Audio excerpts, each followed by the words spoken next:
Hello everyone, welcome to Advait education. मेरा नाम है अक्षय मिश्रा और आप पढ़ रहे हैं क्लास 11 फिजिक्स की सीरीज। तो प्रीवियस वीडियो में हमने अपना चैप्टर काइनेटिक थ्योरी शुरू कर दिया था और प्रीवियस लेक्चर में हमने क्या देखा कि कैसे काइनेटिक थ्योरी ऑफ गैसेस का डेरिवेशन है, प्रेशर आइडियल गैस का हम कैसे निकालते हैं, काइनेटिक इंटरप्रिटेशन ऑफ टेम्परेचर क्या होता है, मतलब काइनेटिक थ्योरी के बारे में देखा जिसको किसने दिया था, मैक्सवेल और लुडविग बोल्ट्जमैन ने दिया था। अब हम क्या करेंगे, आगे बढ़ेंगे। अब इस वीडियो का हमारा टॉपिक क्या रहेगा, कौन से पार्ट 5 में यहाँ पे हम देखेंगे डिग्री ऑफ फ्रीडम के बारे में, इक्विपोटेंशियल एनर्जी का जो लॉ है वो क्या है, law of equipotential of equipartition of energy वो क्या है, उसके बारे में देखेंगे। फिर उसके बाद हम degree of freedom, specific heat capacity सारे गैसेस के लिए निकालेंगे, mono atomic, diatomic, polyatomic gases के लिए, ये सब चीजों के लिए हम देखेंगे, ट्राई एटॉमिक गैसेस के लिए, ये सब देखेंगे हम इस वीडियो में। तो फर्स्ट हम देखेंगे डिग्री ऑफ फ्रीडम के बारे में, फिर हम देखेंगे इक्विपार्टीशन ऑफ एनर्जी की क्या लॉ है वो, और उसके बाद हम सारी गैसेस के बारे में इंडिविजुअली बात करने लग जाएंगे कि कैसे हम उसका स्पेसिफिक हीट कैपेसिटी निकालते हैं आर के टर्म में, और ratio of specific heat capacity कैसे निकालते हैं। ये वाला कौन सा पार्ट है, हमारा 5th पार्ट है। इसके पहले हमने 4 पार्ट देख लिया है इस चैप्टर में। तो यदि आप चैनल में नए हैं तो बिल्कुल चैनल को सब्सक्राइब करना ना भूलें और लाइक करना ना भूलें। तो फर्स्ट टॉपिक शुरू करते हैं हमारा डिग्री ऑफ फ्रीडम के बारे में कि कैसे हम डिग्री ऑफ फ्रीडम कैलकुलेट करते हैं। तो जनरली यदि हम बात करें कि नॉर्मल जितना भी हम अपना विजुअल वर्ल्ड में देखते हैं कितनी डिग्रीज ऑफ फ्रीडम होती है, तो टोटल कितनी होती है, 6 होती है जो हमें दिखती है। मगर मॉलिक्यूलर लेवल पे जाएं तो वो बहुत ज्यादा हो जाती है। क्या होगी डिग्री ऑफ फ्रीडम यदि हम नॉर्मली पहले बात करें, तो क्या कर सकते हैं हम, 3 एक्सिस में क्या कर सकते हैं, मूव कर सकते हैं, एक्स, वाई और जेड एक्सिस में। मतलब कोई भी चीज है तो वो एक्स एक्सिस में मूव कर सकती है, वाई एक्सिस में मूव कर सकती है और जेड एक्सिस में मूव कर सकती है। ठीक है, और क्या करेगी, कोई भी चीज है वो क्या कर सकती है, अपने ही एक्सिस में रोटेट भी कर सकती है, वाई एक्सिस में और जेड एक्सिस के अबाउट, सब एक्सिस के अबाउट क्या कर सकती है, वो रोटेट कर सकती है। तो नॉर्मल डिग्री ऑफ फ्रीडम कितनी होगी, 6 होगी। मगर जब हम गैसेस के बारे में बात करें ना, तो वहां पे डिग्री ऑफ फ्रीडम बहुत सारी हो जाती है, 9 से भी ज्यादा डिग्री ऑफ फ्रीडम लगभग हो जाती है वहां पे गैसेस के अंदर बात करें। क्यों, क्योंकि गैसेस के मॉलिक्यूल ये 6 चीज तो करते ही करते हैं, साथ ही साथ वो क्या करते हैं, वाइब्रेट भी करने लग जाते हैं। तो उसके कारण क्या होती है, और डिग्री ऑफ फ्रीडम ऐड होती है। तो नॉर्मल हमें 6 डिग्री ऑफ फ्रीडम दिखती है, मगर जब हम मॉलिक्यूलर लेवल पे जाके बात करेंगे ना, तो 6 से भी ज्यादा 9 तक डिग्री ऑफ फ्रीडम मिल सकती है हमें, या और ज्यादा मिल सकती है यदि हम वाइब्रेशनल मूड को भी कंसीडर करें। तो यही चीज हम देखेंगे कि mono atomic, diatomic, try atomic gases में कैसे डिग्री ऑफ फ्रीडम हम निकालते हैं और कितनी होती है। ठीक है, तो फर्स्ट पॉइंट देखते हैं, the total number of coordinates और independent quantities required to describe completely the position and configuration of a dynamic system is known as number of degree of freedom. Degree of freedom का मतलब क्या होता है कि कितने हमें इंडिपेंडेंट वेरिएबल्स चाहिए किसी भी सिस्टम की पोजीशन और कॉन्फ़िगरेशन बताने के लिए। इंडिपेंडेंट वेरिएबल्स या इंडिपेंडेंट क्वांटिटीज का मतलब क्या होगा कि जो एक दूसरे से डिपेंडेंट ना हो। एक्स में चल रहा है तो उसका ऐसा ना हो कि उसका एक्स में मोशन हो रहा है तो वो मोशन के कारण वाई में भी मोशन हो, ऐसा मतलब तीनों इंडिपेंडेंट रहे, एक्स वाई जेड का तीनों इंडिपेंडेंट रहे। तो कितनी हमें इंडिपेंडेंट वेरिएबल चाहिए, ऐसे वेरिएबल जो किसी से भी डिपेंड ना करे, वो अपना चेंज हो, किसी से चेंज मतलब किसी भी डिपेंड ना करे। तो कोऑर्डिनेट्स और independent quantities required to describe completely, completely मतलब पूरी तरह से पोजीशन बताने के लिए कि 3 मतलब 3 स्पेस कोऑर्डिनेट में उसकी पोजीशन कहाँ है 3 डायमेंशन में, and configuration of A dynamical system. Dynamical system का मतलब क्या होगा, गैस के मॉलिक्यूल्स जो क्या करते रहते हैं, हमेशा इधर उधर मूव करते रहते हैं। तो उनकी यदि हमें डिग्री ऑफ फ्रीडम बतानी है कि ये मॉलिक्यूल कहाँ कहाँ मूव कर सकता है, तो उसके लिए हम क्या करते हैं, डिग्री ऑफ फ्रीडम का फॉर्मूला यूज करते हैं कि एक मॉलिक्यूल कहाँ कहाँ मूव कर सकता है, एक्स में जा सकता है, वाई में जा सकता है, जेड में जा सकता है, किसके अबाउट रोटेट कर सकता है। और कॉम्प्लिकेशन आएगी जब उसमें वाइब्रेशन भी होने लगेगा, 2 मॉलिक्यूल जुड़े रहेंगे तो उसकी डिग्री ऑफ फ्रीडम क्या होगी। ये सब चीजों के बारे में हम क्या देखने वाले हैं, इस टॉपिक में देखने वाले हैं। ठीक है, it is represented by F. कैसे रिप्रेजेंट करते हैं हम, एफ से रिप्रेजेंट करते हैं या डीओएफ से भी करते हैं। डेफिनेशन से नहीं समझ में आता, कोई टेंशन नहीं, अभी हम हर एक चीज के बारे में देखेंगे। न्यूमेरिकल से देखेंगे तो क्या होगा, कैलकुलेशन करेंगे तो आपको एकदम अच्छे समझ में आएगा। मतलब नॉर्मल डिग्री ऑफ फ्रीडम यदि हम अपने रियल लाइफ के बारे में बात करें तो कितनी होगी, नॉर्मल डिग्री ऑफ फ्रीडम 6 हो जाएगी। मतलब ये जो पेन है, अभी मैंने पेन पकड़ा है, इस पेन के पास 6 डिग्री ऑफ फ्रीडम है, एक्स में जा सकता है, वाई में जा सकता है, जेड में जा सकता है, और सबके अबाउट ये रोटेट कर सकता है 3 एक्सिस के अबाउट। टोटल 6 हुई, मगर गैस में और हो जाती है, उन सब चीजों के बारे में देखेंगे। On the other hand, a system with extended object that can rotate or vibrate can have more than 6 degree of freedom। तो ये लाइन में कोई इंपॉर्टेंट लगी इसलिए मैंने लिया है कि कोई भी सिस्टम यदि वाइब्रेट कर रहे हैं उसके मॉलिक्यूल्स, तो उसकी डिग्री ऑफ फ्रीडम 6 से ज्यादा हो जाती है। क्योंकि जनरली हमको क्या लगता है कि डिग्री ऑफ फ्रीडम सिर्फ 6 ही होगी, ऑब्वियसली बात है, रियल वर्ल्ड में 6 ही डिग्री ऑफ फ्रीडम हो सकती है, आगे जा सकते हैं, पीछे जा सकते हैं, ऊपर नीचे साइड जा सकते हैं। ये 3 क्या हो गए, ट्रांसलेशन मोशन हो गए।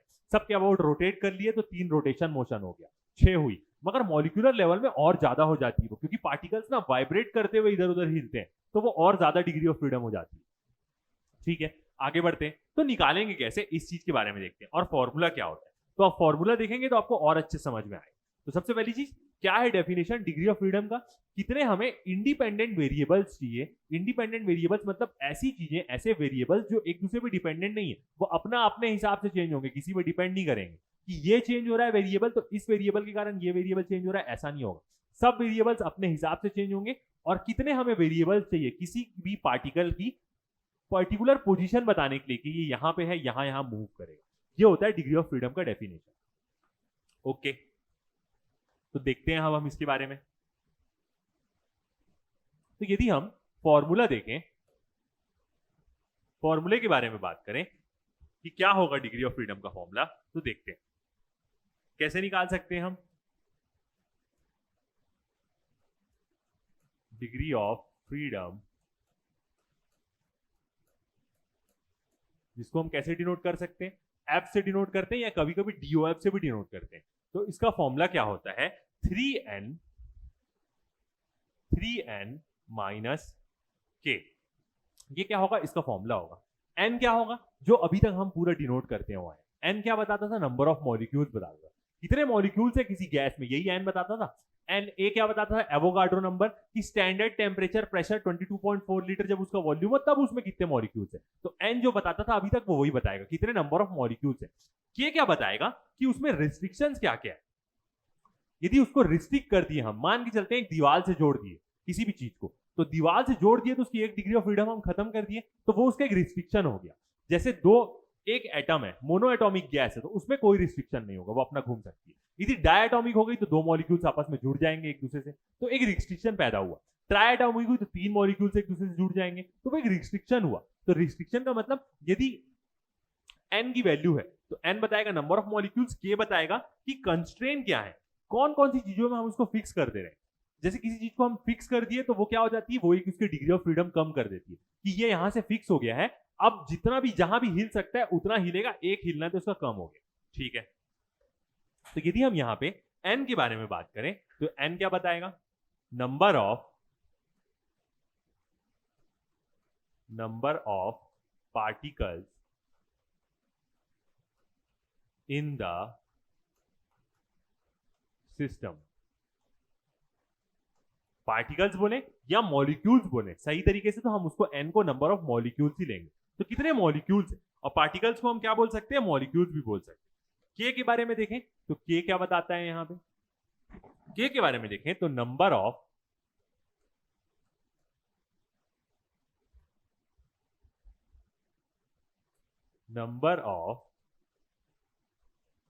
एक प्रकार का क्या है, ये कंस्ट्रेन है, और इसको हम क्या बोलते हैं, रिस्ट्रिक्शन मोशन बोलते हैं। Number of independent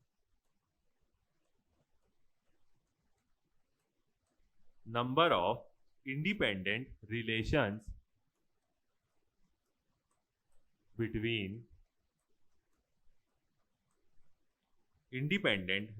between the particle.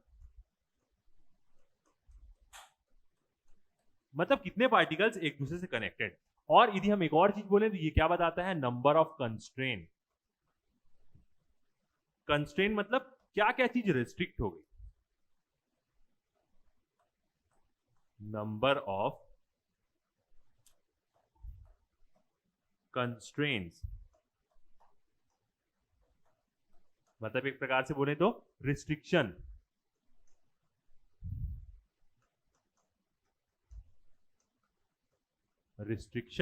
In motion. कोई मुश्किल चीज नहीं है, सब चीज आसानी से समझ में आएगी। रिस्ट्रिक्शन इन मोशन, जब हम अलग अलग गैसेस को लेते जाएंगे तो आपको समझ में आती जाएगा। मतलब यदि एकदम बेस्ट चीज में बोले ना तो इसको हम क्या बोल सकते हैं, कंस्ट्रेन बोल सकते हैं के को, कि क्या क्या उसमें रिस्ट्रिक्ट कर दिए हम। तू ऐसे मूव नहीं करेगा, कोई भी चीज को हम मूव करने के लिए दिए, एक पेन को जमीन में रख दिए तो उसको बोलेंगे अब जमीन में रखा गया, तो वो उसका एक रिस्ट्रिक्शन हो गया कि वो अंदर नहीं जा सकता जमीन में। तो यही क्या होता है, रिस्ट्रिक्शन। तो 3n यदि मोनोएटॉमिक गैस रही तो यहाँ पे मोनोएटॉमिक का एक मॉलिक्यूल होता है तो n की वैल्यू 1 हो जाएगी, डायटॉमिक गैस रही तो 2 मॉलिक्यूल होता है तो n की वैल्यू 2 हो जाएगी, ट्राइएटॉमिक गैस रही 3 मॉलिक्यूल रहता है n की वैल्यू 3 हो जाएगी। तो ऐसे ही हम क्या करेंगे, सबके बारे में देखेंगे। ओके, तो सबसे फर्स्ट अब हम बात करते हैं मोनोएटॉमिक गैस के बारे में।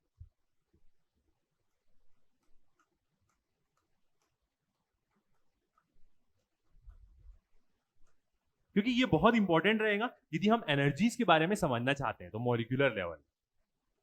डिग्री ऑफ फ्रीडम के कारण ही हम क्या कर पाएंगे, इक्विपार्टीशन ऑफ एनर्जी लगा के पूरा चीज सॉल्व कर पाएंगे। तो इसके बारे में देखते हैं। ठीक है, अब मोनोएटॉमिक गैस के बारे में बात करें तो n की वैल्यू क्या होती है मोनोएटॉमिक गैस में, एक ही मॉलिक्यूल है तो n की वैल्यू हो जाएगी 1। एग्जाम्पल देखें हम मोनोएटॉमिक गैस का तो क्या क्या होता है देख सकते हैं हम। हीलियम, जिसको हम क्या करते हैं He से डिनोट करते हैं। हीलियम क्या है, एक मोनोएटॉमिक गैस है, एक ही मॉलिक्यूल रहता है इसका। नियॉन Ne से डिनोट करते हैं। और क्या हो जाएगा हमारा, आर्गन। मतलब जितनी भी नोबल गैसेस रहती हैं या हम बोले इनर्ट गैसेस रहती हैं जो खुद ही में सफिशिएंट होती है, किसी से बॉन्ड बनाने का उनको कोई टेंशन नहीं है, उनको हम क्या बोलते हैं, मोनोएटॉमिक गैसेस बोलते हैं। ओके, अब यहां पे सब ये चीज जानना जरूरी है कि monoatomic gas, diatomic gas, polytropic gas में क्या क्या मोशन होते हैं, ये जानना बहुत इंपॉर्टेंट। ठीक है, तो मोनोएटॉमिक गैस में क्या होगा, n की वैल्यू 1 हो जाएगी। तो यहां पे सबसे पहले हम देखते हैं, वर्ड्स में लिखते हैं मोशन क्या क्या होंगे, फिर उसके बाद फॉर्मूले से तो हमें पूरा समझ में आएगा ही जब वैल्यू डालेंगे। तो क्या होता है मोनोएटॉमिक गैस के बारे में बात करें तो इसके पास ना सिर्फ 3 ट्रांसलेशन डिग्री ऑफ फ्रीडम होती है। ट्रांसलेशन डिग्री ऑफ फ्रीडम, मतलब जो मोनोएटॉमिक गैस रहती है, हीलियम, नियॉन, आर्गन, जितनी भी हैं नोबल गैसेस हैं, वो सब क्या करेंगी, यदि ये मान के चलते हैं गैस है तो वो बस इधर उधर मूव करेगी, एक्स में, वाई में, जेड में, बस इसका यही होता है, ये आपस में रोटेट नहीं करती। तो कितनी डिग्री ऑफ फ्रीडम होती है उसकी, 3 होती है। ठीक, अब यही चीज को हम क्या करते हैं, यदि हम फॉर्मूले से देखें 3 डिग्री ऑफ फ्रीडम होगी मोनोएटॉमिक गैस की, फॉर्मूले से देखते हैं तो क्या है formula, F is equal to 3n minus k है। मोनोएटॉमिक गैस है तो n की वैल्यू क्या हो जाएगी, 1, तो 3 इंटू 1। ओके, माइनस रेस्ट्रिक्शन की वैल्यू डालना है के। अब मोनोएटॉमिक गैस का एक ही मॉलिक्यूल होता है, क्या उसमें कोई रेस्ट्रिक्शन होता है, नहीं, वो किसी से जुड़ा तो नहीं है, किसी से भी जुड़ा हुआ नहीं है, वो अकेला एक मॉलिक्यूल है, वो कहीं भी घूम सकता है। तो क्या होगा यहाँ पे, रेस्ट्रिक्शन, वो कहीं से भी अटैच नहीं है तो रेस्ट्रिक्शन उसमें 0 हो जाएगा, 0 हो जाएगा। तो इसका मतलब डिग्री ऑफ फ्रीडम यहां से 3 इंटू 1 क्या आएगा, सिर्फ 3। तो डिग्री ऑफ फ्रीडम कितनी आ जाएगी, 3। तो मोनोएटॉमिक गैस की डिग्री ऑफ फ्रीडम क्या होती है, 3 होती है। सबसे सिंपल है इसको समझना। और वो 3 डिग्री ऑफ फ्रीडम क्या है, आप बता सकते हैं कि वो 3 डिग्री फ्रीडम में वो क्या क्या करेगा, एक्स में मूव कर सकता है, वाई में मूव कर सकता है, जेड में मूव कर सकता है। ओके, आगे बढ़ते हैं, सेकंड देखते हैं डायटॉमिक गैसेस के बारे में।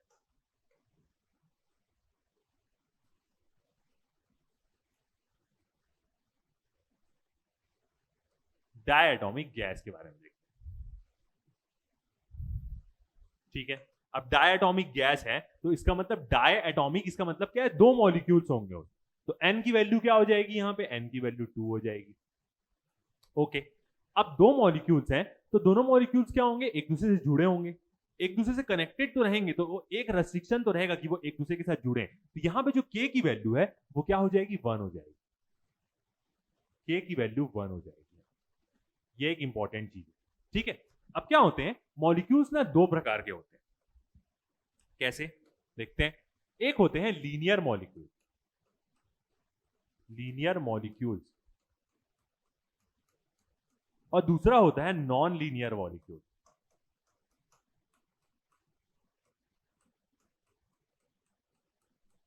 ठीक है, लीनियर मॉलिक्यूल्स का मतलब क्या है कि जो 2 मॉलिक्यूल्स के बीच का बॉन्ड बन रहा है वो 180 डिग्री रहेगा, लीनियरली स्ट्रेट लाइन में रहेंगे। तो लीनियर मॉलिक्यूल्स के बारे में देखें तो मान लेते हैं ये स्टार एक मॉलिक्यूल है और इसके साथ एक दूसरा मॉलिक्यूल है। डायटॉमिक गैसेस के बारे में बात कर रहे हैं, इन लोगों के बीच में कितना भी बॉन्ड बन रहा है, 2 बॉन्ड बन रहा है, 3 बॉन्ड बन रहा है, तो दोनों के बीच का जो एंगल है वो क्या होगा, 180 डिग्री होगा। ये जो एंगल है इनके बीच का वो क्या होगा, 180 डिग्री होगा, मस्त आराम से, मतलब एकदम स्ट्रेट लाइन में रहेंगे। ये होता है लीनियर मॉलिक्यूल का मतलब। नॉन लीनियर मॉलिक्यूल्स का मतलब क्या होता है कि वो कैसे भी जुड़े रहेंगे, लाइन में नहीं रहेंगे, एक स्ट्रेट लाइन में नहीं रहेंगे, कैसे भी हो सकते हैं। मतलब यदि मान लेता हूं ये स्टार, यदि हम मान लेते हैं ये स्टार 3 मॉलिक्यूल है, तो ऐसे क्या होंगे, नॉन लीनियर मॉलिक्यूल्स जुड़े होंगे। ये फर्क है, याद रखिएगा। जितनी भी डायटोमिक गैसेस होती हैं सब लीनियर मॉलिक्यूल्स की होती है। डायटोमिक गैस सारी लीनियर मॉलिक्यूल्स की होती है। ट्राई एटॉमिक गैस जिसमें मतलब 3 नंबर ऑफ मॉलिक्यूल्स होते हैं वो लीनियर भी हो सकती है, नॉन लीनियर भी हो सकती है। ठीक है, तो एक इंपॉर्टेंट पॉइंट लिखते हैं, डायटोमिक गैस क्या होगी, याद रखिएगा लीनियर मॉलिक्यूल्स की होगी।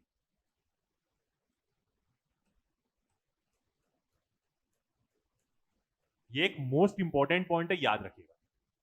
ठीक है, सारी डायटोमिक गैस लीनियर मॉलिक्यूल्स की होगी। इसका मतलब यदि आपको भूल रहे हैं क्या होता है, तो यहां पे हल्का सा लिख सकते हैं कि दो मॉलिक्यूल्स के बीच का एंगल क्या होगा, 180 डिग्री में होगा। इसका मतलब स्ट्रेट लाइन में होंगे मॉलिक्यूल्स, एक सब आपस में एक से स्ट्रेट लाइन में कनेक्टेड होंगे, इसलिए लीनियर मॉलिक्यूल। तो सारी डायटोमिक गैस क्या होगी, लीनियर होगी। ठीक है, अब देखते हैं डिग्री ऑफ फ्रीडम। फर्स्ट हम देख लेते हैं एग्जांपल, क्या होगा डायटोमिक गैस का एग्जांपल। ऐसी गैस जिसमें दो मॉलिक्यूल हो, ऑक्सीजन हो गया एग्जांपल O2। ठीक है, दूसरा एग्जांपल देखते हैं, हाइड्रोजन गैस, हाइड्रोजन H2। ठीक है, हाइड्रोजन जब हम एटम के बारे में बात करते हैं तो H होता है, गैस के बारे में बात करेंगे तो वो क्या हो जाएगा, H2। डायटोमिक होती है, नाइट्रोजन N2। 2 आ रहा है, मतलब सब क्या है, डायटोमिक गैसेस है। ओके, अब देखते हैं डिग्री ऑफ फ्रीडम के बारे में। तो n कितना हुआ 2, k कितना वो हो गया 1। तो डिग्री ऑफ फ्रीडम का फॉर्मूला क्या होगा, F is equal to 3n minus k, यही होगा। 3, n की वैल्यू कितनी हो गई 2 और माइनस k की वैल्यू कितनी हो गई 1। तो degree of freedom diatomic gas की कितनी आएगी, 3 टू 6 माइनस 6 माइनस 1। तो डिग्री ऑफ फ्रीडम कितनी आ गई 5। अब ये कब रहेगा, eight normal temperature, normal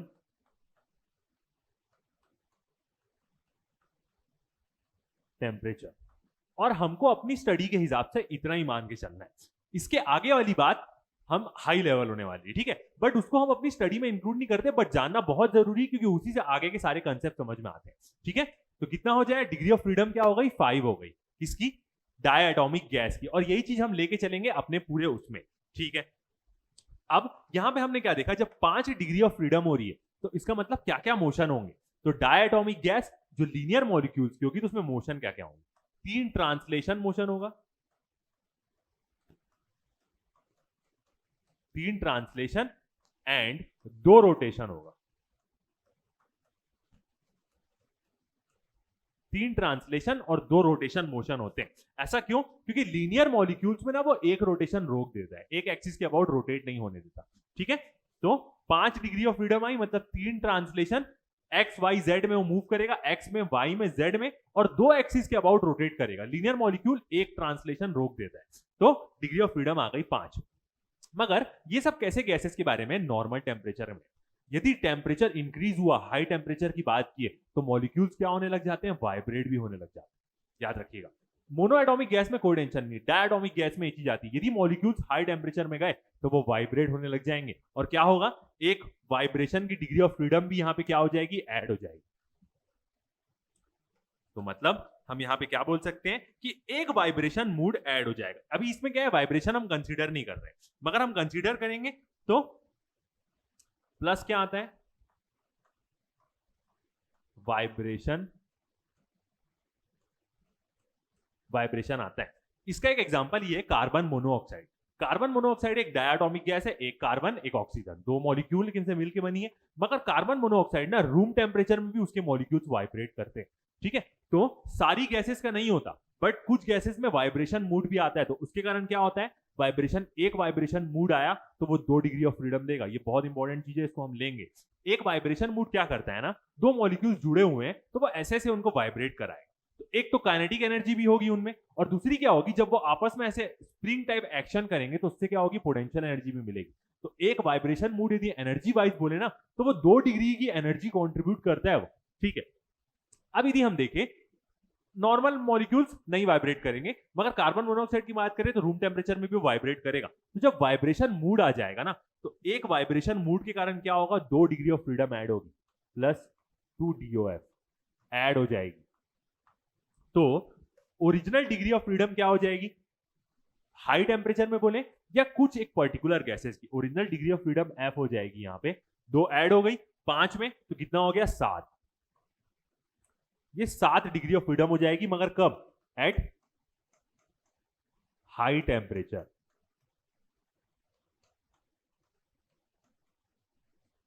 high temperature में क्या हो जाएगी, 7 डिग्री ऑफ फ्रीडम हो जाएगी। ठीक है, तो ये एक इंपॉर्टेंट चीज है जानना। हम पूरा ये यूज करेंगे, क्योंकि हम क्या करेंगे, हम वाइब्रेशन को नेग्लेक्ट कर देंगे।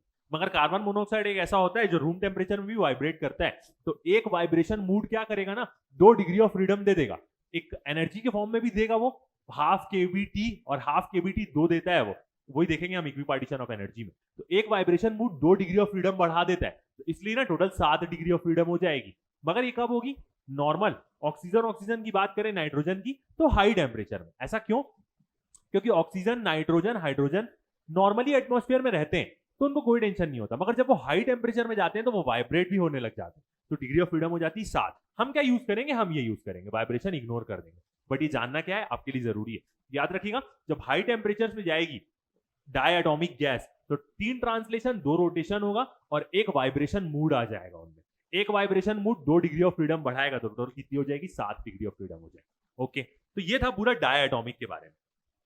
ये बहुत इंपॉर्टेंट है ये सब चीज जानना, क्योंकि क्या होगा, इसी से हमें आगे वाले टॉपिक्स पूरे समझ में आएंगे। ओके, सारी चीज विजिबल है आपको, ठीक है, आगे बढ़ते हैं। अब देखते हैं हम ट्राइएटॉमिक गैसेस के बारे में।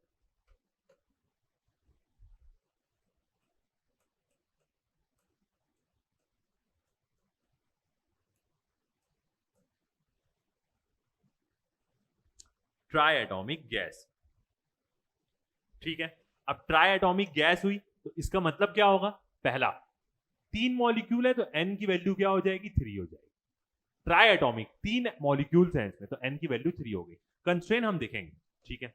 अब जो ट्राइएटॉमिक गैसेस होती है वो 2 प्रकार की होती है, ठीक है। ये क्या होता है, इसमें लीनियर मॉलिक्यूल्स भी होते हैं, नॉन लीनियर मॉलिक्यूल्स भी होते हैं। जब 3 मॉलिक्यूल एक साथ जुड़े रहेंगे, तो लीनियर मतलब 180 डिग्री एक लाइन में कनेक्टेड रहेंगे 3 मॉलिक्यूल। यदि 3 मॉलिक्यूल्स देखे तो ऐसे, कैसे भी कुछ भी हो, ऐसे लाइन में कनेक्टेड होंगे। नॉन लीनियर मतलब ऐसे कनेक्टेड होंगे। तो इंपॉर्टेंट चीज क्या है जानना, जब लीनियर होता है तो 2 रोटेशनल डिग्री ऑफ फ्रीडम आती है, और जब नॉन लीनियर होता है तो तीनों रोटेशन आ जाता है, तीनों रोटेशनल डिग्री ऑफ फ्रीडम आ जाती है। बस यही फर्क होता है, ठीक है।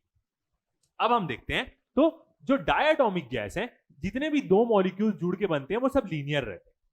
मगर जो ट्राइएटॉमिक गैसेस होती हैं, मतलब जिनमें 3 मॉलिक्यूल्स है, वो लीनियर भी हो सकती है, नॉन लीनियर भी हो सकती है, मतलब स्ट्रेट लाइन में भी और ट्रायंगल के फॉर्म में भी, ठीक है। ये चीज याद रखिएगा। ओके, तो फर्स्ट हम बात करते हैं लीनियर मॉलिक्यूल्स के बारे में। फर्स्ट, लीनियर मॉलिक्यूल्स मतलब सब मॉलिक्यूल्स एकदम स्ट्रेट लाइन में जुड़े हुए हैं, ठीक है। लीनियर मॉलिक्यूल्स के बारे में बात करें, ओके। अब क्या होगा, n क्या होगा इसका, n तो 3 ही होगा, क्योंकि किसके बारे में हम बात कर रहे हैं, ट्राइएटॉमिक गैस के बारे में बात कर रहे हैं। एक और नाम होता है पॉलीएटॉमिक गैस। 2 या 2 से ज्यादा कोई चीज हो गई तो वो पॉलीएटॉमिक हो जाती है। मतलब हम डायएटॉमिक गैस को भी पॉलीएटॉमिक बोल सकते हैं, ट्राइएटॉमिक गैस को भी पॉलीएटॉमिक गैस बोल सकते हैं, ठीक है। तो ये चीज याद रखिएगा, पॉलीएटॉमिक गैस का मतलब क्या हुआ, 2 या 2 से ज्यादा। एक से भी ज्यादा हो गया तो भी बोल सकते हैं, मतलब 2 हो गया तो पॉलीएटॉमिक गैस बोल सकते हैं। तो डायटोमिक गैस कहीं कहीं आपको पॉलीएटॉमिक गैस लिखी हुई मिलेगी, कोई टेंशन नहीं है। पॉली का मतलब 2 या 2 से ज्यादा। ट्राइएटॉमिक गैस को भी हम पॉलीएटॉमिक गैस बोल सकते हैं, ओके, ठीक है। n की वैल्यू हो गई यहाँ पे 3, ठीक है। अब क्या है, लीनियर मॉलिक्यूल्स है, तो एक सस्ता वाला डायग्राम ले लेते हैं लीनियर मॉलिक्यूल्स का। कोई भी आइटम हो, एक स्टार मान लेते, ऐसे जुड़े रहेंगे 3 मॉलिक्यूल्स एक दूसरे के साथ, कैसा भी बॉन्ड हो, एक बॉन्ड हो, डुअल बॉन्ड हो, ट्रिपल बॉन्ड हो, कुछ भी बॉन्ड हो, ठीक है। तो यहां पे क्या होगा, 2 ठो कंस्ट्रेन आ जाएंगे, क्योंकि वो 2 जन जुड़े हुए हैं। याद रखिएगा, कंस्ट्रेन बॉन्ड नहीं होता, बट वो जुड़ने के कारण आ जाता है, ठीक है। तो यहां पे जो k की वैल्यू है वो क्या हो जाएगी, 2 हो जाएगी। कंस्ट्रेन क्या हो जाएंगे, 2 हो जाएंगे, ओके। अब देखते हैं क्या क्या मोशन होगा इसमें। एग्जाम्पल हमने देखा क्या, ठीक है। सबसे पहले हम एक एग्जांपल भी ले लेते ताकि क्या हो आपको और अच्छे समझ में आए कि ट्राई एटॉमिक गैसेस होती क्या है। एग्जांपल लिख लेते हैं यहाँ पे, कौन कौन सी गैसेस होंगी ट्राई एटॉमिक गैसेस। वाटर हो गया हमारा, जहां भी 3 मॉलिक्यूल है सब एग्जांपल ले सकते हैं। क्या? H2O, 2 H एक O, ट्राई एटॉमिक हो गया। वाटर, कार्बन डाइऑक्साइड,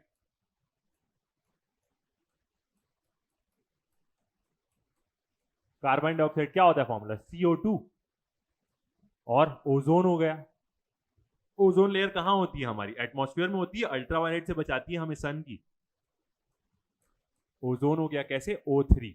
3 मॉलिक्यूल्स है, मतलब ट्राई एटॉमिक गैसेस का ये क्या है? एग्जांपल। ओके, अब देखते हैं हम try atomic linear gas molecules के बारे में। तो डिग्री ऑफ फ्रीडम यहां पे कितनी होगी? 3 क्या होगा? ट्रांसलेशन होगा। और याद रखने वाली चीज क्या है? लीनियर मॉलिक्यूल्स में वो एक रोटेशन खा जाता है, तो एंड 2 रोटेशन, 2 रोटेशन होगा। और अब ट्राई एटॉमिक गैस में नॉर्मल रूम टेम्परेचर में भी वाइब्रेशन होता है, याद रखिएगा। ठीक है, तो 2 वाइब्रेशन की डिग्री ऑफ फ्रीडम आएगी। तो इसको कैसे लिखेंगे हम? 2 वाइब्रेशन, 2 वाइब्रेशन DOF। इसका मतलब हम ये बोल सकते हैं 2 वाइब्रेशनल की डिग्री ऑफ फ्रीडम आ रही है यहां पे, ठीक है, मगर एक वाइब्रेशन मूड आ रहा है बोलेंगे हम, क्योंकि एक vibration mood 2 degree of freedom देता है। तो एक वाइब्रेशन मूड रूम टेम्परेचर में ही एग्जिस्ट करता है, और ऊपर लेके जाएंगे तो हाई टेम्परेचर पे जाएगा तो 2-3 और वाइब्रेशन मूड आ जाता है इसमें, 3-4 मतलब 2-3 तक वाइब्रेशन मूड आ सकता है। ठीक है, 3 ट्रांसलेशन, 2 रोटेशन होगा क्योंकि लीनियर मॉलिक्यूल है इसलिए, और 2 वाइब्रेशन की डी ऑफ आई की मतलब एक वाइब्रेशन मूड आएगा। ओके, अब कैलकुलेट करके देखते हैं। तो एफ का फॉर्मूला क्या होता है? 3n माइनस के 3 इंटू, अब क्या होगा? n कितना है? 3 मॉलिक्यूल है तो 3 हो जाएगा, माइनस कितना कंस्ट्रेन मिल रहा है हमें? 2 आपस में कनेक्टेड है तो k की वैल्यू क्या हो जाएगी? 2। तो f कितना आएगा यहाँ पे? 3 3 9, और 9 माइनस 2 हो जाएगा हमारा 7, तो ये आएगा 7। तो ट्राई एटॉमिक गैसेस की डिग्री ऑफ फ्रीडम क्या होगी? 7 होगी, याद रखिएगा। ये हम लेके चलेंगे पूरा।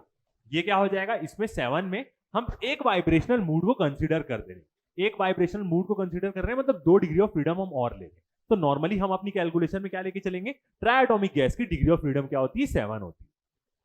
ओके, ये हो गया। किसमें होगा ये नॉर्मल टेम्परेचर में भी होगा, याद रखना, normal temperature.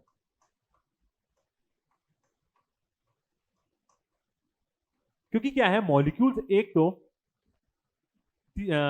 5 degree of freedom है ही उसकी ट्रांसलेशन और रोटेशन की, और उसमें एक वाइब्रेशन भी आ गया तो वो हल्का हल्का सबको चेंज करता है, इसीलिए क्या होता है डिग्री ऑफ फ्रीडम बढ़ती है, उनका पाथ एकदम एग्जैक्टली वैसा नहीं रहता। ओके, ये चीज हो गई।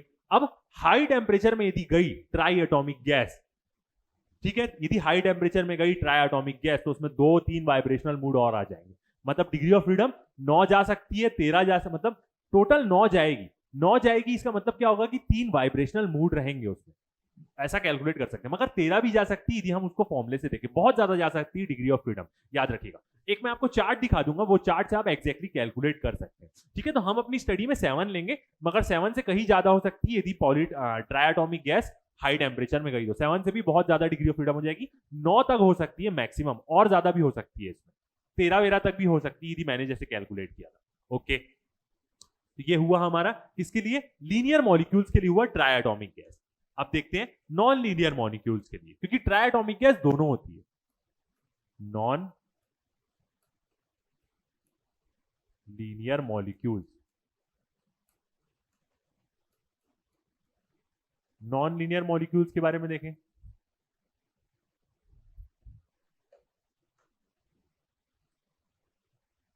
ओके, अब n कितना होगा? ट्राई एटॉमिक गैस के बारे में ही बात कर रहे हैं तो n तो होगा 3 ही होगा। ठीक है, अब यहां पे कंस्ट्रेंट कितना था हमारा? 2 था, 2 लोग आपस में जुड़े हैं।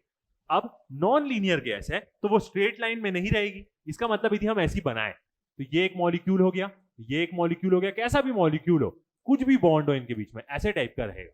यहां पे जो कंस्ट्रेंट है k की वैल्यू वो क्या हो जाएगी? 3 हो जाएगी, क्योंकि वो तीनों कनेक्टेड है आपस में।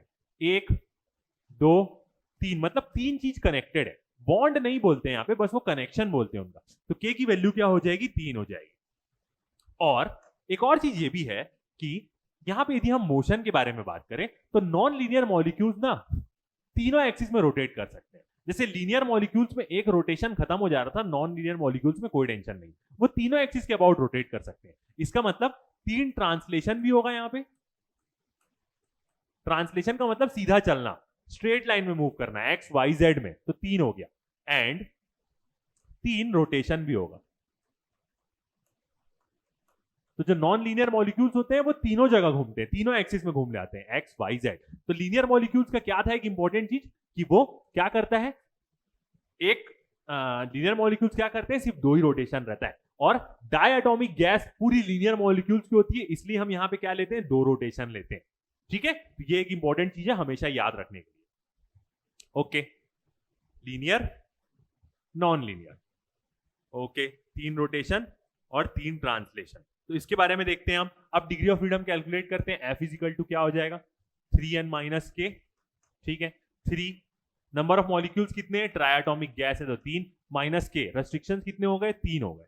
तो डिग्री ऑफ फ्रीडम एफ कितनी आ जाएगी, 3 3 9 माइनस 3 6 आ जाएगी। तो ये आ गया हमारा आंसर, और इसी को हम लेंगे। मतलब triatomic gas non linear molecules की डिग्री ऑफ फ्रीडम होती 7, सॉरी लीनियर मॉलिक्यूल्स की डिग्री ऑफ फ्रीडम होती 7, और नॉन लीनियर मॉलिक्यूल्स की डिग्री ऑफ फ्रीडम कितनी हो जाएगी, 6। तो इसी डाटे को हम क्या करेंगे, यूज करेंगे। ठीक है, और ये किस में होगा, याद रखिएगा नॉर्मल टेम्परेचर में होगा।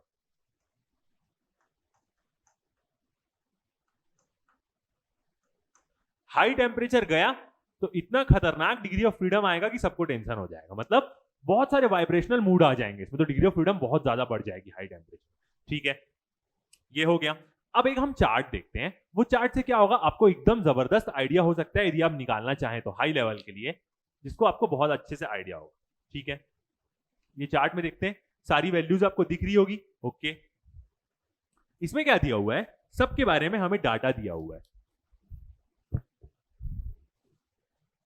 ओके, पहला ट्रांसलेशन, और किसके लिए है, मोनो एटॉमिक के लिए। पहला mono atomic, linear molecules, non linear molecules. तो यदि हम डायटोमिक गैस के बारे में बात करें तो डायटोमिक गैस तो पूरी लीनियर मॉलिक्यूल्स की होती है, तो ये टेबल पूरा डायटोमिक के लिए हो जाएगा।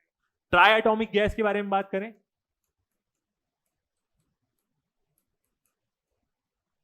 तो उसके लिए दोनों टेबल होगा। ठीक है, डायटोमिक के लिए, मोनो के लिए एक ही। तो मोनो एटॉमिक गैस का ट्रांसलेशन कितना होगा, एक्स वाई जेड में, तो 3 डिग्री ऑफ फ्रीडम आई। कोई रोटेशन होगा, कोई नहीं होगा, 0। तो टोटल डिग्री ऑफ फ्रीडम 3 हो जाएगी, विदाउट यहां पे क्या है, बिना वाइब्रेशन के। ओके, वाइब्रेशन क्या हो रहा है इसमें, कुछ नहीं हो रहा है। तो कुल मिला के पूरी degree of freedom mono atomic gas के लिए 3 आई। लीनियर मॉलिक्यूल्स देखते हैं। लीनियर मॉलिक्यूल जितना भी देखेंगे सब डायटोमिक गैस होती है। तो कितना होगा, 3 ट्रांसलेशन होगा, एक्स वाई जेड में आगे पीछे मूव कर सकता है, 2 रोटेशन होगा क्योंकि लीनियर मॉलिक्यूल्स एक रोटेशन रोक देता है। ठीक है, अब क्या होगा, मतलब टोटल डिग्री ऑफ फ्रीडम कितनी हुई, 5 हुई। 5 किस में हुई, रूम टेम्परेचर में हुई, याद रखिएगा 5 हुई हमारी रूम टेम्परेचर में। ठीक है, ये क्या हुई दोनों के लिए, मतलब टोटल डिग्री ऑफ फ्रीडम हुई 5, दोनों के लिए ये डाटा हम यूज कर सकते हैं। अब वाइब्रेशन के बारे में देखें ना, तो वाइब्रेशन ये जो दिखा रही है ये वाली कॉलम, ये सिर्फ वाइब्रेशन डिग्री ऑफ फ्रीडम बता रही है कि कितनी आ सकती है। ठीक है, वाइब्रेशन के बारे में देखें, पहले हम देखते हैं डायटोमिक गैस के बारे में। तो n की वैल्यू क्या हो जाएगी, 2 हो जाएगी, 2 3 जा 6 माइनस 5 1, तो एक वाइब्रेशनल मूड आएगा, याद रखिएगा। यदि डायटोमिक गैस के बारे में हम बात कर रहे हैं, मतलब हम फर्स्ट ले रहे हैं, n अपना 2 ले रहे हैं। ठीक है, तो वाइब्रेशन मूड कितना आएगा यहाँ पे, 3 2 6 माइनस 5, मतलब मान लेते हैं 1 आ जाएगा। ओके, अब ये जो लास्ट वाली रो है इसमें पूरी ओवरऑल डिग्री ऑफ फ्रीडम बता रहा है, 6n माइनस 5। ठीक है, अब यहां पे वैल्यू पुट करते हैं, 6 इंटू n, हम डायटोमिक गैस के लिए पहले बात कर रहे हैं, तो 2 माइनस 5, 6 2 कितना हो जाएगा, 12 माइनस 5, तो कितना आ जाएगा यहाँ पे, 7 आ जाएगा।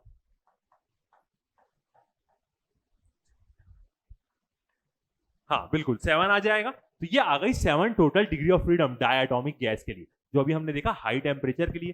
ठीक है, तो अब आप देख सकते हैं कि वाइब्रेशन कितना आ रहा है, एक ही आ रहा है। 5 और 1 को जोड़े तो 6 होगा, मगर 7 आ रही है, तो वही एक वाइब्रेशनल मूड बता रहा है। एक वाइब्रेशनल मूड मतलब 2 डिग्री ऑफ फ्रीडम देगा, तो डबल कर देते हैं, तो 5 की डिग्री ऑफ फ्रीडम कितनी हो जाएगी, 7 हो जाएगी। ठीक है, ऐसी आप क्या करेंगे ट्राई एटॉमिक गैस के लिए करेंगे, तो पहले 5, उसके बाद n की वैल्यू यहां पे 3 रखिए, 3 3 9 -5 4 आ जाएगा। ट्राई एटॉमिक गैस और लीनियर मॉलिक्यूल्स के बारे में बात करें, 4 को डबल कर दें 8, 5 + 8 13 हो जाएगी।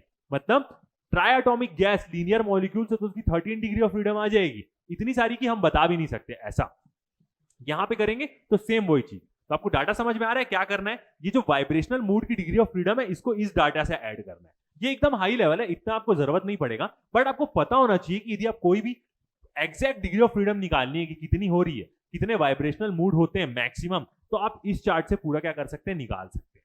बीच वाला जो लाइन है ये सिर्फ क्या दिया हुआ है, टोटल दिया हुआ है उसका नॉर्मल। सेकंड वाला क्या है, ये जो दोनों फॉर्मूले ये बताने के लिए है कि वाइब्रेशन कितने होंगे, वाइब्रेशन मूड कितने होंगे। जितना भी इसका आंसर आएगा ये दोनों का, उसको डबल करके ऊपर वाली वैल्यू से ऐड करना है, तब जाके टोटल डिग्री ऑफ फ्रीडम आएगी। ठीक है, तो ये क्या है, बहुत अच्छा टेबल मेरे को लगा, इसलिए मैंने ले लिया ताकि आप कितनी डिग्री ऑफ फ्रीडम बता सकते हैं। अभी हमने एक ट्राई एटॉमिक गैस की डिग्री ऑफ फ्रीडम कैलकुलेट करी, 13 आ रही है पूरे वाइब्रेशनल मूड मिला के, मतलब 7 और 6 और ले लें ऐसे करें। ठीक है, तो आगे बढ़ते हैं हम। तो ये एक टेबल बहुत अच्छा है, इस टेबल को आप नोट करके रख सकते हैं ताकि आपको सारी इंफॉर्मेशन मिलते रहेगी। ओके, आगे बढ़ते हैं, नेक्स्ट टॉपिक देखते हैं अपना।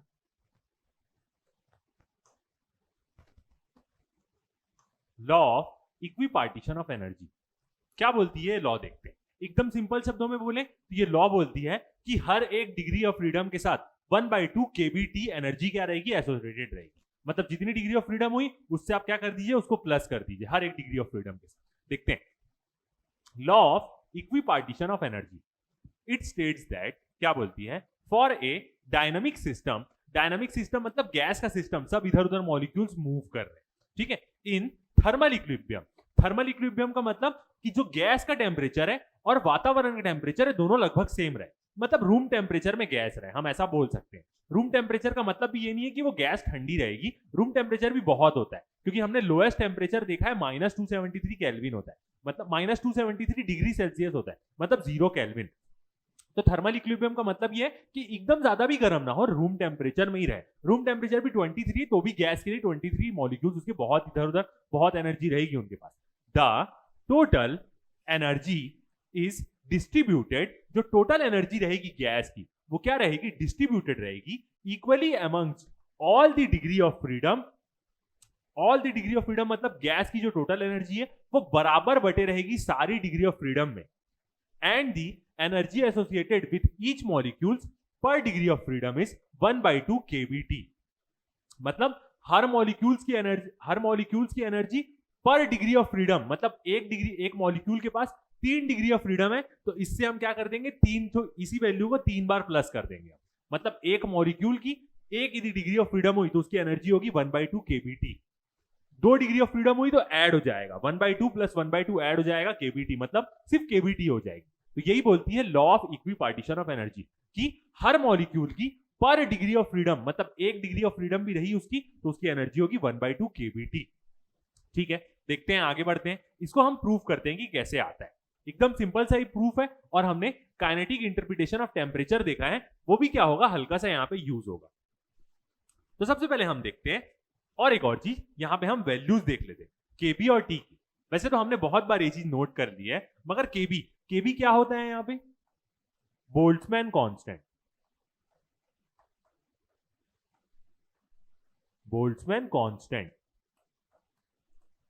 जिसकी वैल्यू क्या रहती है, 1.38 इंटू 10⁻⁻23, बिल्कुल -23 जूल्स बाई केल्विन, ये होती है बोल्ट्जमैन की। और जो टी रहेगा याद रखिएगा वो क्या है, एब्सोल्यूट टेम्परेचर है, ABS TEMP। एब्सोल्यूट टेम्परेचर मतलब केल्विन में हो, याद रखिएगा। ठीक है, ये दोनों टर्म ओके। अब क्या करते हैं, इसको देखते हैं इसका डेरिवेशन कि कैसे ये चीज आती है। तो सबसे पहले हम क्या लेंगे, मोनो एटॉमिक गैस के लिए लेंगे। तो देखते हैं, for mono atomic gas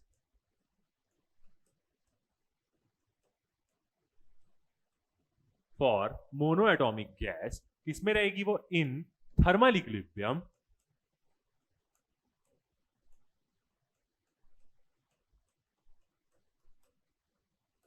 thermal equilibrium मतलब ज्यादा टेम्परेचर उसका चेंज नहीं हो रहा होगा इन्वायरमेंट के साथ। For mono atomic gas in thermal equilibrium the average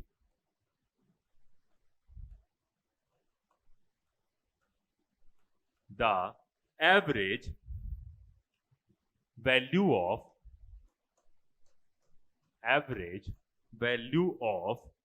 translation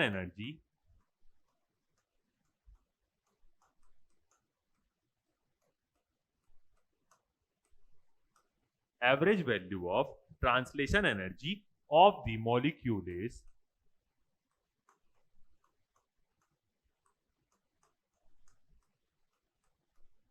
अब हमें एकदम अच्छे से समझ में आएगा कि मोनोएटॉमिक गैस बोल रहे हैं तो मोनोएटॉमिक गैस की डिग्री ऑफ फ्रीडम कितनी होती है, 3। मतलब उसके पास कितने जगह वो मूव कर सकती है, एक्स वाई और जेड में 3 बस ट्रांसलेशन कर सकती है, कुछ रोटेट तो करेगी ही नहीं। तो थर्मल इक्विलिब्रियम किसमें, एक पर्टिकुलर टेम्परेचर टी में यदि वो फिक्स है, एक पर्टिकुलर टी टेम्परेचर में फिक्स है, तो कितनी होगी उसकी डिग्री ऑफ फ्रीडम, कितनी होगी मोनोएटॉमिक मॉलिक्यूल की, 3 होगी। 3 ट्रांसलेशन वो कर सकता है, अभी हमने देखा, इसलिए हमने वो टॉपिक अच्छे से देखा।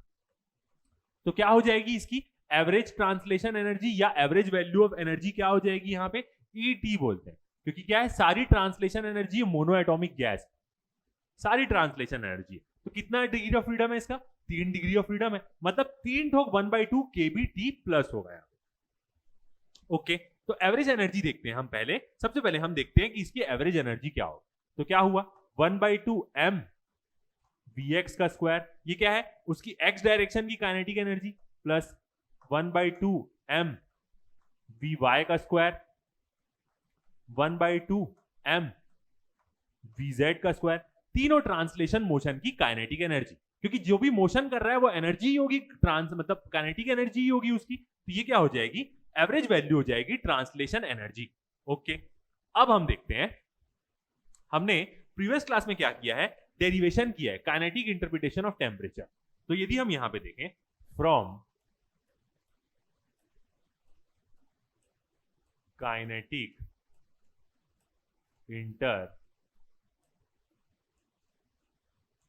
इंटरप्रिटेशन ऑफ टेम्परेचर, जो हमने क्या किया था प्रीवियस क्लास में डिराइव किया था, तो उसका एक्सप्रेशन क्या आता है हमारा, 1/2 m V बार का square equal to 3/2 kBT,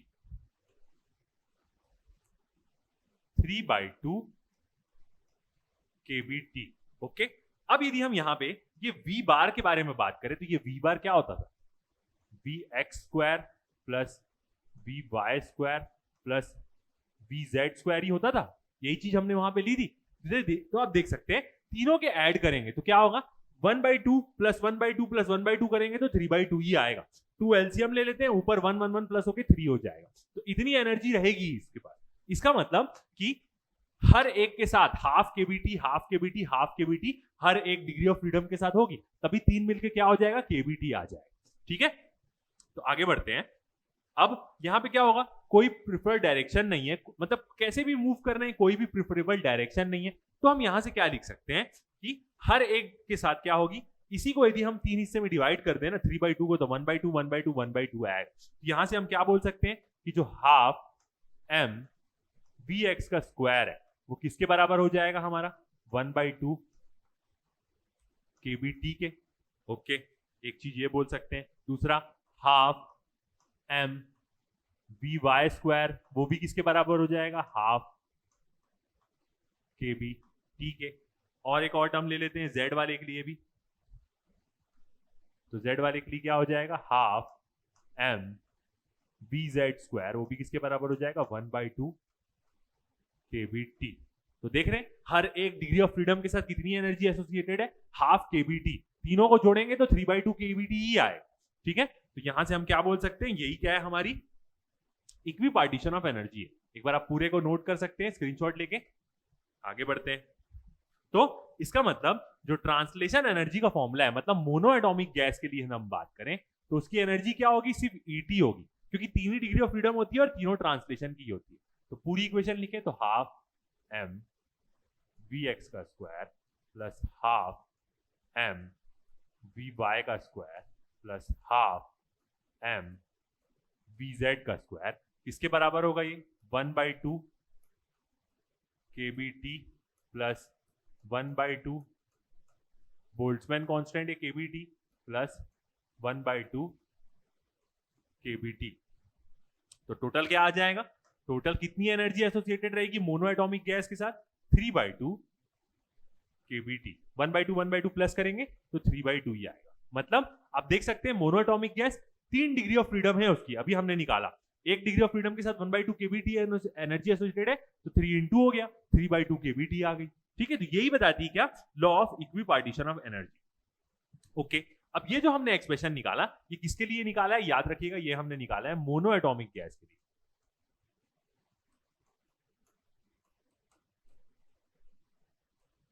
mono atomic gas के लिए हमने क्या किया है? ये वाला डेरिवेशन किया है। ओके, अब यदि हम इसको देखें किसके लिए? डायटॉमिक गैस के लिए देखें तो देखते हैं नेक्स्ट।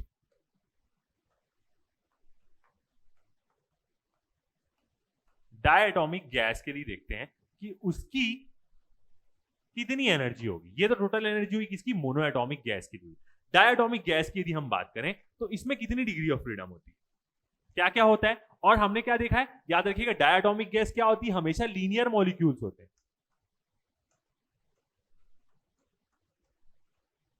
लीनियर मॉलिक्यूल्स का मतलब क्या हुआ? एक रोटेशनल डिग्री ऑफ फ्रीडम उसकी खत्म करेंगे। इसका मतलब डायटॉमिक गैस में 3 क्या होंगे? ट्रांसलेशन होंगे एंड 2 रोटेशन होंगे। 3 ट्रांसलेशन और 2 रोटेशन। और हम एक और चीज क्या कर रहे हैं? वाइब्रेशन को इग्नोर कर रहे हैं। वाइब्रेशन मूड बोल दें, इज इग्नोर्ड, या हम बोले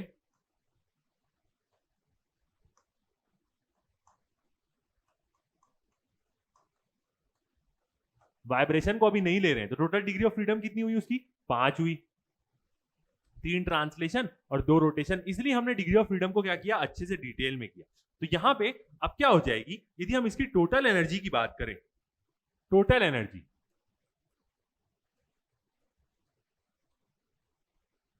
अब ये जो टोटल एनर्जी हम निकाल रहे हैं, ये एक मॉलिक्यूल की निकाल रहे हैं, याद रखिएगा। यदि पूरे मॉलिक्यूल की निकालना है तो नंबर ऑफ मॉलिक्यूल्स मल्टीप्लाई करना पड़ेगा। मतलब क्या? एवोगाड्रो नंबर Na मल्टीप्लाई करना पड़ेगा। मतलब इसका मतलब यदि 1 मोल की हमें निकालना है तो Na मल्टीप्लाई करना पड़ेगा वहां पे। तो टोटल एनर्जी ये किसकी है? एक मॉलिक्यूल की है। तो वो क्या होगी डाई एटॉमिक गैस के लिए?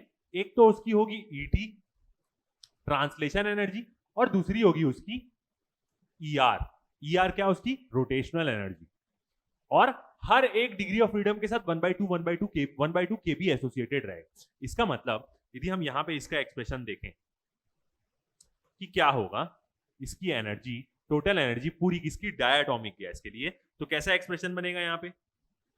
1/2 m v x का square plus 1/2 m v y का square plus 1/2 m v z का स्क्वायर। ये काइनेटिक एनर्जी किससे हो गई? उसकी 3 ट्रांसलेशन के कारण। और क्या होगा? प्लस होगी इसमें 2 उसकी रोटेशनल एनर्जी। अब रोटेशनल एनर्जी हम कैसे निकालते हैं? 1/2 I1 ओमेगा 1 का स्क्वायर। I क्या होता है? मूवमेंट ऑफ इनर्शिया, या हम बोले मास मूवमेंट ऑफ इनर्शिया। और 1/2 I2 ओमेगा 2 का स्क्वायर। एक में हमने क्या लिया है? मास लिया है, तो दूसरे में क्या हो जाएगा? वो I हो जाएगा। घूमने वाली चीजों के लिए मूवमेंट ऑफ इनर्शिया आ जाती है I, और उसकी स्पीड, घूमने वाली स्पीड आ जाएगी एंगुलर स्पीड। तो 1/2 I1 ओमेगा 1 यहां पे हो जाएगा। ठीक है, ओमेगा क्या है? यहां पे एंगुलर स्पीड है, और I क्या है? मूवमेंट ऑफ इनर्शिया है। I क्या है हमारा? MOI, movement of inertia. और ओमेगा क्या है? Angular speed.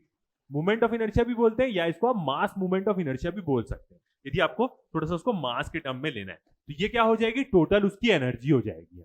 इसका मतलब सबसे एक एक आई, तो ये वाली वैल्यू कितनी हो जाएगी डायटॉमिक गैस के लिए? 1/2 तो 5/2 हो जाएगी। बिल्कुल ठीक है। अब क्या हुआ, ये नॉर्मल हुआ, रोटेशनल अभी हमने क्या किया, इग्नोर कर दिया। आगे देखते हैं, यदि हम रोटेशन को भी कंसिडर करें, जैसे अभी हमने जो एग्जांपल लिया है वो जनरली हमने किसके लिए मान के लिया है, O2 के लिए मान के लिया है। तो ऑक्सीजन O2 की यदि हम बात करें तो वो नॉर्मल रूम टेम्परेचर में वाइब्रेट नहीं करता, मगर यदि हम कार्बन मोनोऑक्साइड को देख लें, CO को देख लें, तो इसमें क्या होता है, नॉर्मल रूम टेम्परेचर में भी वाइब्रेशन मूड रहता है।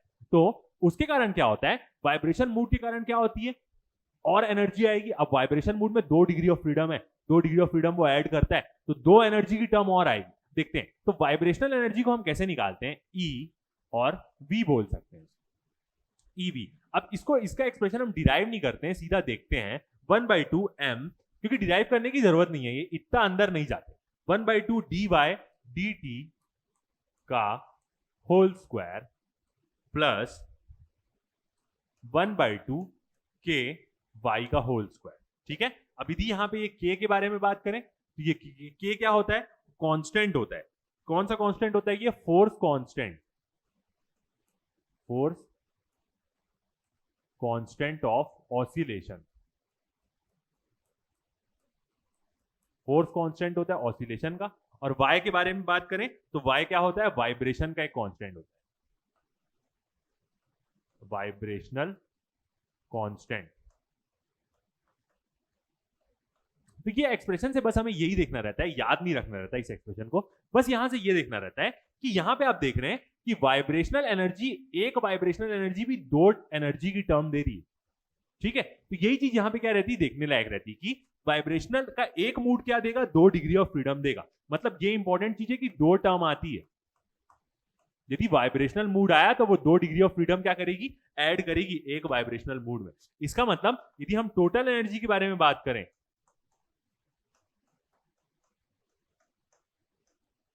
टोटल एनर्जी के बारे में, तो वो क्या हो जाएगी, ट्रांसलेशन की भी एनर्जी प्लस रोटेशनल की भी एनर्जी, जितने भी एक्सिस में हो रहा है, डायटोमिकली बात कर रहे हैं तो 2 एक्सिस में रोटेशन हो रहा है तो 2 आएगी, प्लस वाइब्रेशन की भी एनर्जी क्या हो जाएगी, ऐड होगी। मगर हम इतना अंदर वाइब्रेशन की एनर्जी को उतना नहीं डिटेल में लेते, क्योंकि हमारे लिए उतना इंपॉर्टेंट नहीं है। हम मानते हैं डायटोमिक की डिग्री ऑफ फ्रीडम क्या है, 5 है बस, 3 ट्रांसलेशन 2 रोटेशन। तो ये बताती है हमारी law of equipartition of energy कि हर एक डिग्री ऑफ फ्रीडम के साथ 1/2 kBT एनर्जी एसोसिएटेड रहेगी। रोटेशनल आई उससे भी एक होगा, वाइब्रेशन आया तो वाइब्रेशन की 2 टर्म आती है। तो यदि हाँ, अब यदि हम वाइब्रेशन की एनर्जी के बारे में बात करें तो एक वाइब्रेशन का जो मूड होगा,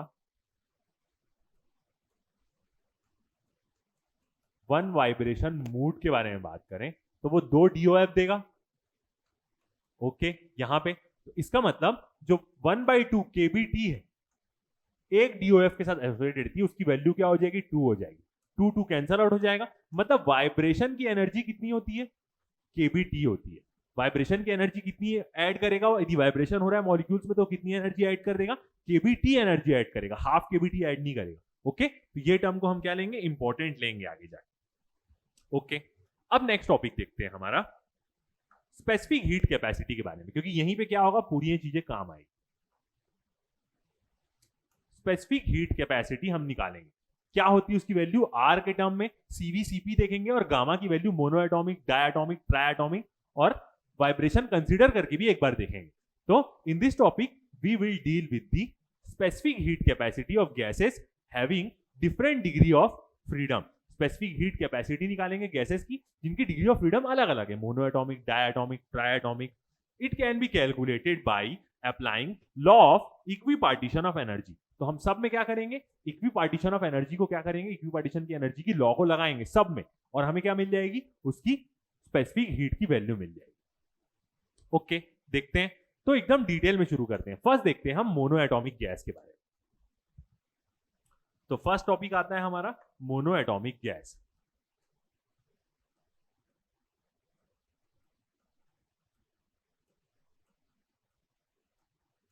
मोनो एटॉमिक गैस या मोनो एटॉमिक गैसेस भी बोल सकते हैं, सारी गैसेस के लिए मोनो एटॉमिक गैस और मोनो एटॉमिक गैसेस की। ठीक है, कितना डिग्री ऑफ फ्रीडम होता है मोनो एटॉमिक गैस का, सिर्फ 3 ट्रांसलेशन होता है। अब किसी को डाउट नहीं हो रहा होगा, 3 ट्रांसलेशन होगा बस, एक्स में मूव करेगा, वाई में मूव करेगा, जेड में, कोई रोटेट नहीं करेगी मोनो एटॉमिक गैस। ओके, अब यदि हम फर्स्ट देखें एवरेज एनर्जी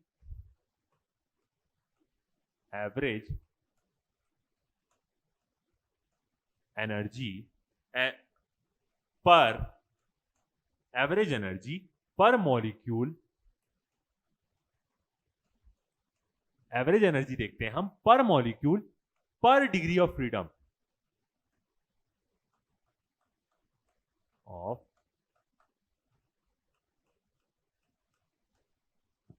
मतलब एक मॉलिक्यूल में 3 डिग्री ऑफ फ्रीडम है, हमें पता है मोनोएटॉमिक गैस में एक मॉलिक्यूल में जब उसकी 1 डिग्री ऑफ फ्रीडम होती तब उसकी एनर्जी क्या होगी, क्या होगी, हाफ kBTE होगी। बिल्कुल, एक मॉलिक्यूल की जब 1 ही डिग्री ऑफ फ्रीडम है तो उसकी एनर्जी कितनी होगी, हाफ kBTE होगी। ओके, अब देखते हैं हम नेक्स्ट, अब फिर देखते हैं हम एवरेज एनर्जी,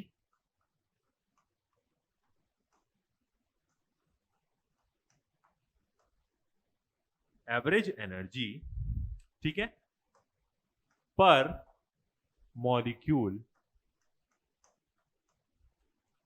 अभी भी एक मॉलिक्यूल की देख रहे हैं पर मॉलिक्यूल, मगर अब क्या हो जाएगी, पूरा लेते हैं with 3 degree of freedom.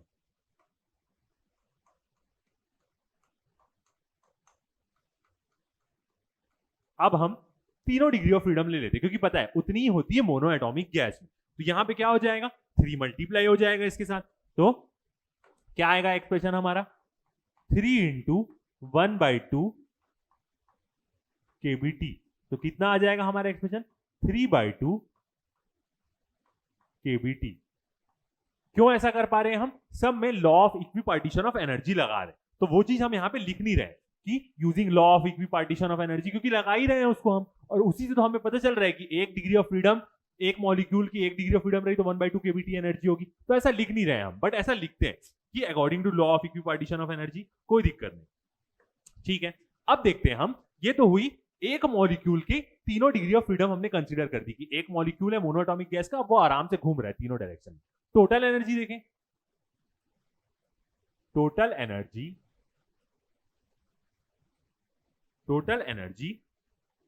Of, अब ले लेते हैं हम यहां पे ऑफ 1 मोल, एक मोल ले लेते हैं, और एक मोल में कितने मॉलिक्यूल्स होते हैं, जितना एवोगाड्रो नंबर होता है उतने मॉलिक्यूल्स होते हैं, मतलब 6.023 इंटू 10⁻23 कितने होंगे, मॉलिक्यूल्स होंगे उसमें, जितना क्या है एवोगाड्रो नंबर है उतने मॉलिक्यूल्स होंगे।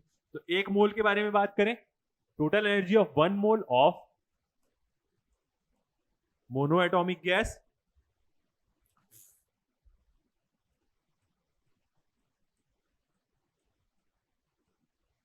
मोनोएटॉमिक गैस एक मोल के बारे में बात कर रहे हैं, तो कितनी होगी टोटल एनर्जी, अब यहां पे देखते हैं एक्सप्रेशन, तो टोटल एनर्जी, और इसी एनर्जी को हम क्या बोलते हैं, यू बोलते थे, मतलब यू क्या हो जाएगी, उसकी अंदर की एनर्जी है, मॉलिक्यूल के अंदर लेवल की एनर्जी हम देख रहे हैं, तो इंटरनल एनर्जी ही एक प्रकार की उसकी, और आइडियल गैस के बारे में ही हम पूरा एनालिसिस करते हैं, तो आइडियल गैस की इंटरनल एनर्जी सीधा टेम्परेचर पे डिपेंडेंट रहती है, तो इंटरनल एनर्जी अब इसको यू से डिनोट कर देंगे हम, टोटल एनर्जी मतलब उसकी इंटरनल एनर्जी हो जाएगी, तो वो कितनी हो जाएगी, 3/2 kBT।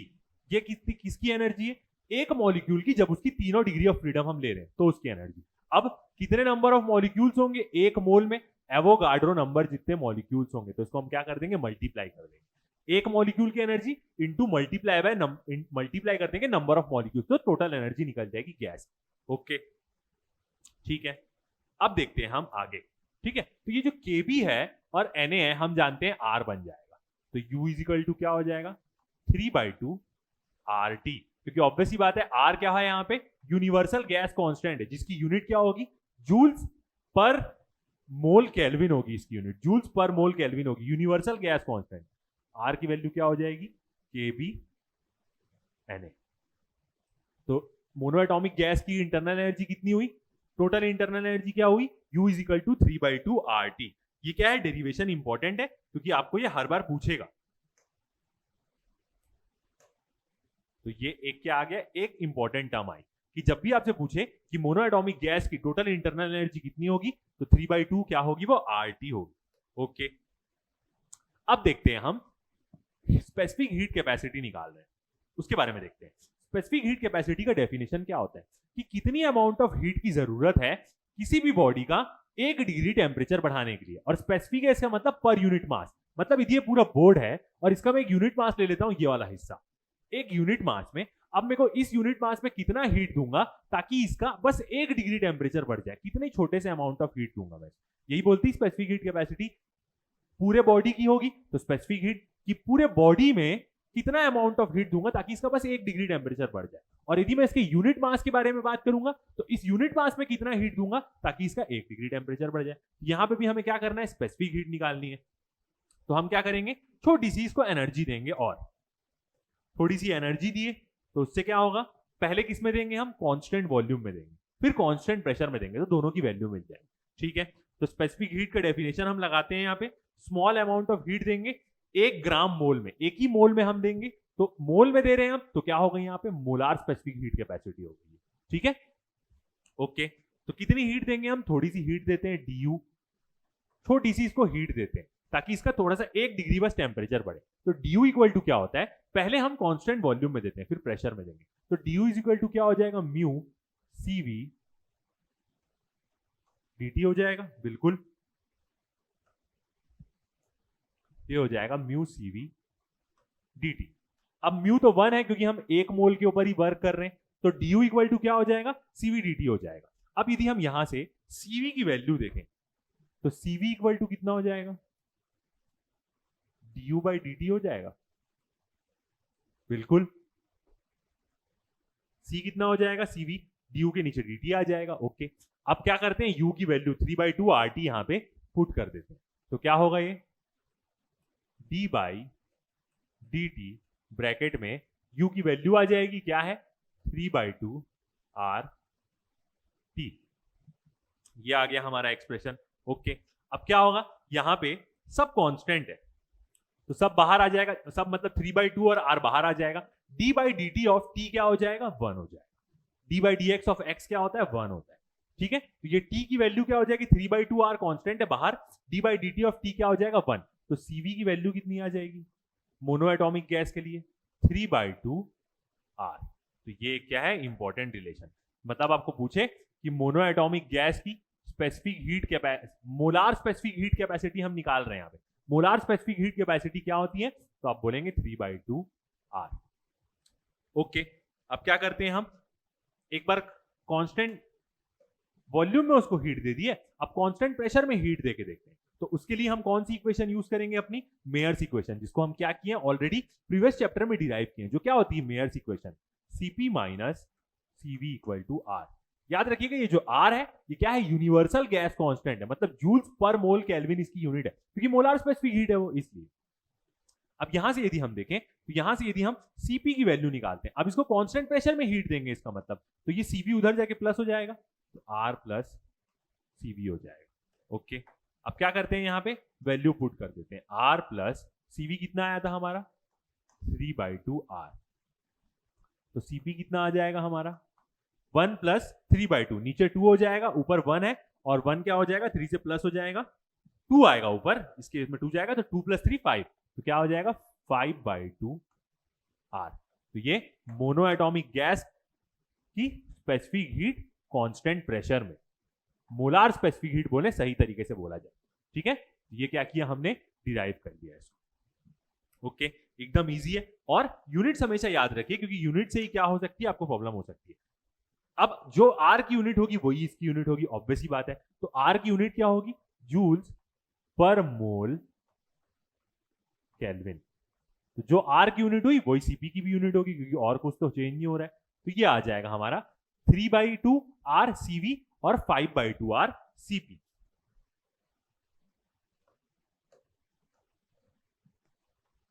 ओके, आगे बढ़ते हैं, अब इसी से रिलेटेड क्या देखते हैं, क्वेश्चन देखते हैं ताकि और अच्छे समझ में। Calculate the molecular kinetic energy, molecular kinetic energy निकालनी है 1 ग्राम हीलियम की, 1 ग्राम हीलियम है उसकी मॉलिक्यूलर काइनेटिक एनर्जी निकालनी, मतलब इंटरनल एनर्जी निकालनी है। मॉलिक्यूलर वेट 4 है जिसका मतलब ग्राम पर मोल, एट यूनिट में दिया बट मॉलिक्यूलर वेट की यूनिट यही होती है। At 127 degree Celsius given universal gas constant दिया है हमें 8.31 जूल्स पर मोल केल्विन। ठीक है, तो मॉलिक्यूलर काइनेटिक एनर्जी निकालनी है 1 ग्राम हीलियम की, निकालते हैं।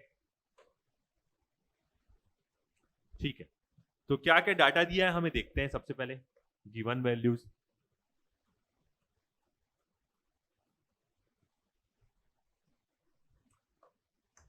हमें क्या दिया है, मास दिया है हीलियम का, मतलब कितने मास के लिए निकालनी है, तो वो कितना है 1 ग्राम।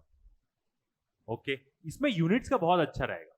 मॉलिक्यूलर वेट दिया है, मतलब m0 मॉलिक्यूलर मास दिया है, और इसकी यूनिट क्या होती है 4 ग्राम्स पर मोल। यूनिट यहां पे आपको जानना जरूरी, तभी आपको क्वेश्चन और अच्छे से समझ में आएगा। क्वेश्चन में यूनिट नहीं दिया बट हमें पता है तो हम यहाँ पे लिख दे रहे हैं, और आपको भी ऐसे ही करना है, ग्राम पर मोल याद रखनी है मॉलिक्यूलर वेट की यूनिट। टेम्परेचर कितना दिया है 127 डिग्री सेल्सियस दिया है, तो केल्विन में चेंज करना पड़ेगा। 127 प्लस 273 तो कितना आ जाएगा 400 केल्विन। ओके, और क्या दिया है हमें, आर दिया हुआ है, universal gas constant 8.31 joules per mole kelvin. Okay, निकालना क्या है हमें, निकालना है हमें इंटरनल काइनेटिक एनर्जी या उसकी टोटल इंटरनल एनर्जी निकालनी है। ओके, सॉल्व करते हैं। तो देखते हैं हम फर्स्ट एवरेज काइनेटिक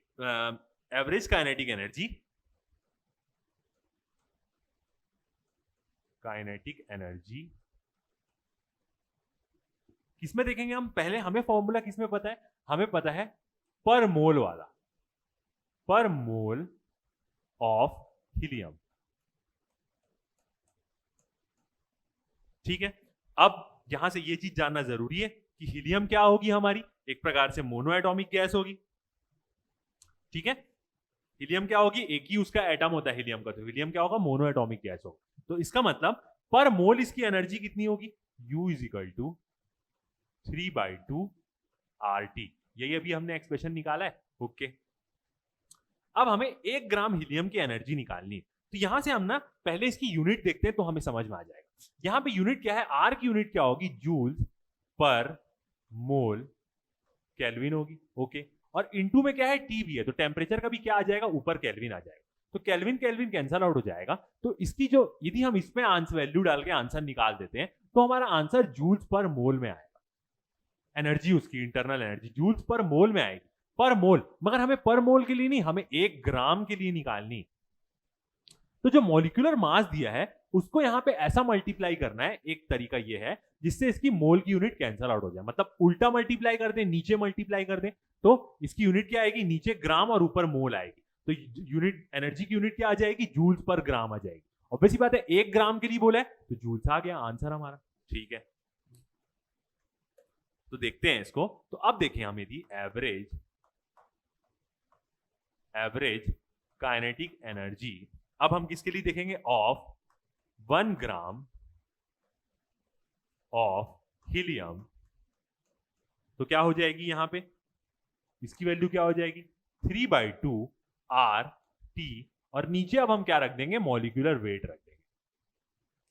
अब यदि यहां पे हम यूनिट बैलेंस देखें तो यूनिट बैलेंस से सही हो जाएगा। कैसे, इसका तो ओवरऑल RT का क्या आया था, जूल्स पर मोल आया था, क्योंकि केल्विन तो कट गया था तो उसको नहीं लेते, इनटू मॉलिक्यूलर वेट की यूनिट क्या होगी, ग्राम्स बाई मोल, तो ग्राम्स नीचे रखा हुआ है तो ग्राम नीचे आएगा और ऊपर आएगा मोल, तो यहां से मोल मोल कैंसल आउट हो जा रहा है, तो जूल्स पर ग्राम आएगी उसकी एनर्जी, और हमें 1 ग्राम के लिए चाहिए, तो पर ग्राम 1 ग्राम हुआ तो वही आंसर हो जाएगा।